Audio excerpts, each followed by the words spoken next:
Alrighty, everyone. Welcome back to Inspired by Jimmy L. Wonderful podcast about positivity. As you guys know, I feel pretty much flat on my face within my positivity journey, which honestly is past tense at this point.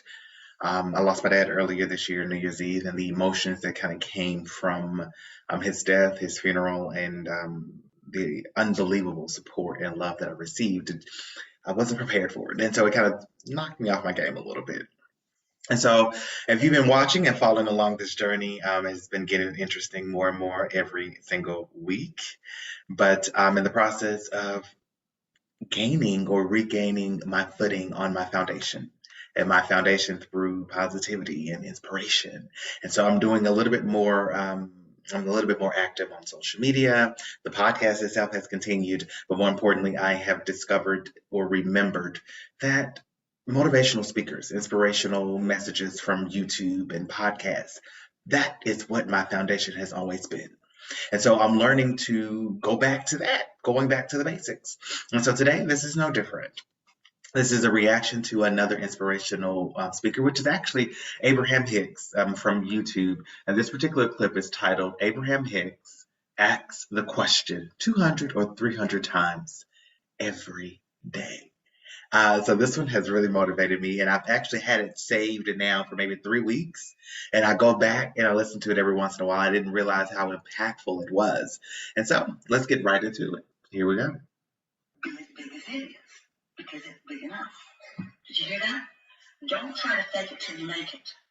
Don't try to goof it up. Don't try to push the needle. Don't try to pretend it, because you can't fake it. You can't fake with the universe. How you feel is how you feel.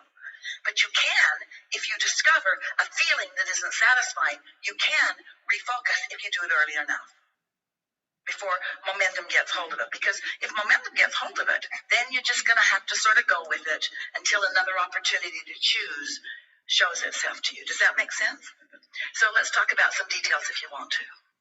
I have an analogy, and maybe this will go with it, that when I have a dream in a vision or whatever, and I leave it up in the cloud, basically, I can move it around, I can play with it, I can flip it around, and it's effortless. Because there's no reality that's contradicting it. Yeah. And there's no reality. Try to bring it down. Don't say that, because it's not true. Well, into existence. That's because you're trying to fake it till you make it. That's because you're trying to make it happen rather than allow it to be. Your work isn't to produce it, to create it, to manhandle it into place. Your work is to dream it into place and let the momentum of it inspire you to the action.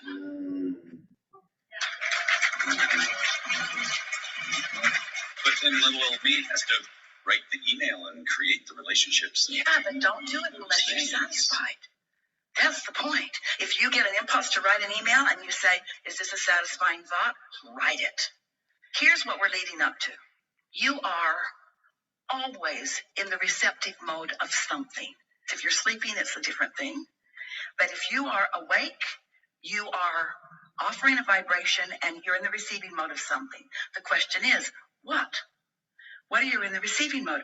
Are you in the receiving mode of your inner being and the fulfilling of your dream? Or are you in the receiving mode of fearful thoughts that you picked up from your mother or somebody? What receiving mode are you in? Because you're always in the receiving mode.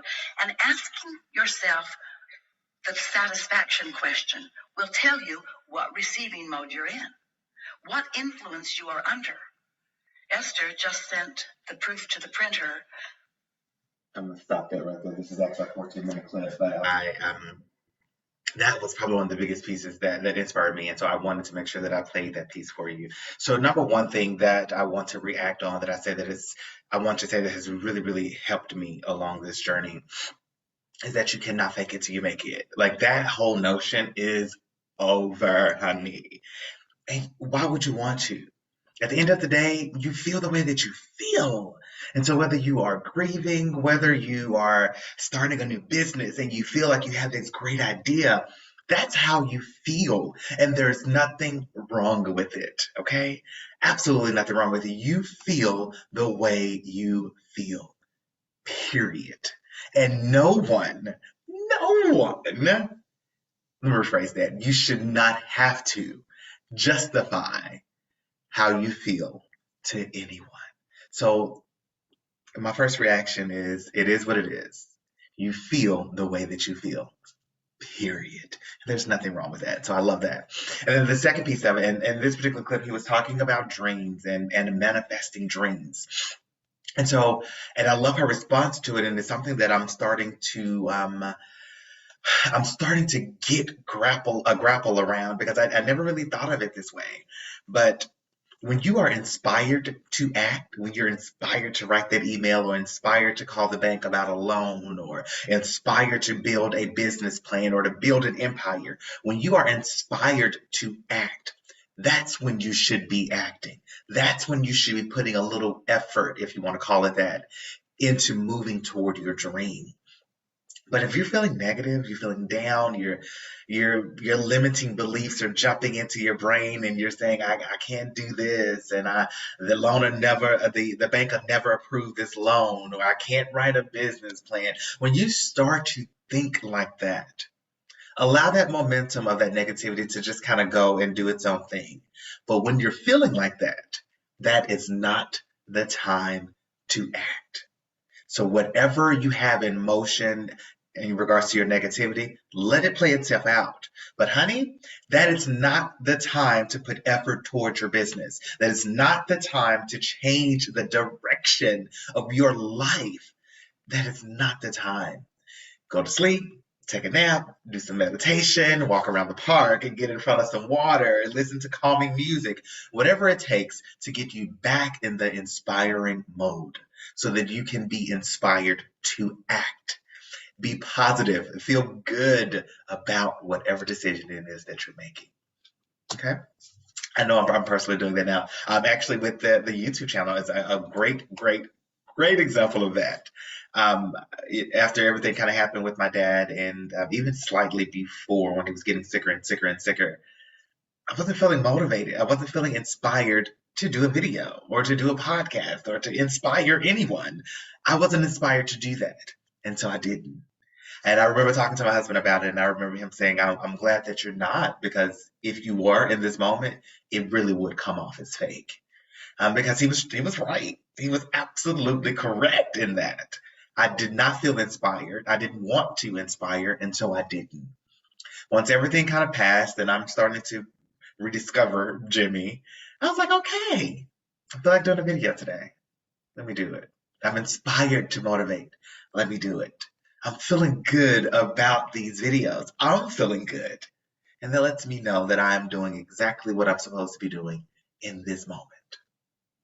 That's all.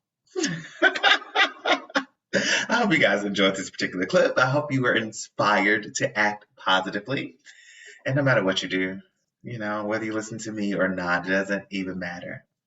But whatever you do, make every decision with a level of integrity, because that's what's needed if you want freedom. Integrity equals freedom. So until the next video, namaste. Peace be with you. See you guys.